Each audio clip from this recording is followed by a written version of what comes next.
नमस्कार. जगभरात जास्ती समस्या माणसांमध्ये जर कोणाला असतील तर त्या स्त्री वर्गाला.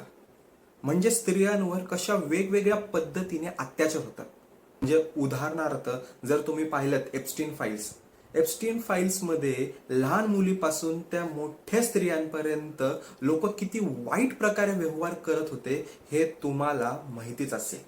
त्यानंतर जर तुम्ही महाराष्ट्रामधलं जर जिवंत उदाहरण घेतलं तर कुठलं खरात खरातचा जो विषय झाला म्हणजे तो बायकांवर लैंगिक शोषण करायचा. म्हणजे त्यांना समस्या असतील तर त्यासाठी तो आधी लैंगिक शोषण करायचा. ही पण गोष्ट तुम्ही पाहिली असेल. नाहीतर आत्ताचीच लेटेस्ट गोष्ट म्हणजे एका लहान मुलीवर पुण्यामध्ये अत्याचार करण्यात आला. म्हणजे नसरापूर मधली जी गोष्ट घडली ती.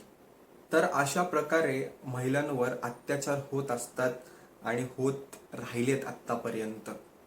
त्यामुळे मला असं वाटतं की आपल्या भारत देशात आहे ना, खूप कडक असा कायदा महिलांच्या बाजूनी केला पाहिजे. म्हणजे त्यांच्यावर जे कोण अन्याय अत्याचार करतं ना, त्यांच्यावर कडक कारवाई केली पाहिजे.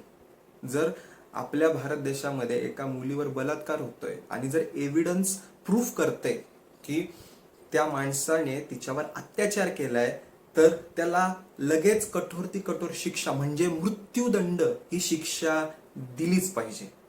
तर याच विषयाला धरून एक बॉलिवूडचा एक सुंदर चित्रपट आहे.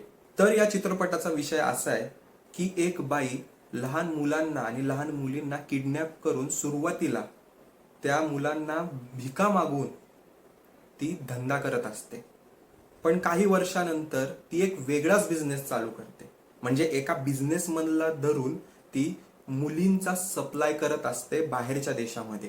म्हणजे त्या लहान मुलींना पकडून ती व्हायरस तयार करत असतात, ज्याच्यामुळे त्या बिझनेसमनला फायदा होणार असतो. ह्या चित्रपटाच्या विषयामध्ये जर तुम्ही पाहिला असेल तर मुलींचा व्यवहार करणारी एक बाईच आहे. हे रिअल लाईफ मध्ये पण बऱ्याच ठिकाणी घडतं बरं का. म्हणजे आहेत या गोष्टी. तर या चित्रपटाची सुरुवात अशी होते की एका श्रीमंत आणि एका मोठ्या बिझनेसमनची मुलगी किडनॅप होते आणि तिच्याच बरोबर त्यांच्याच घरातल्या एका नोकराची मुलगी सुद्धा किडनॅप होते.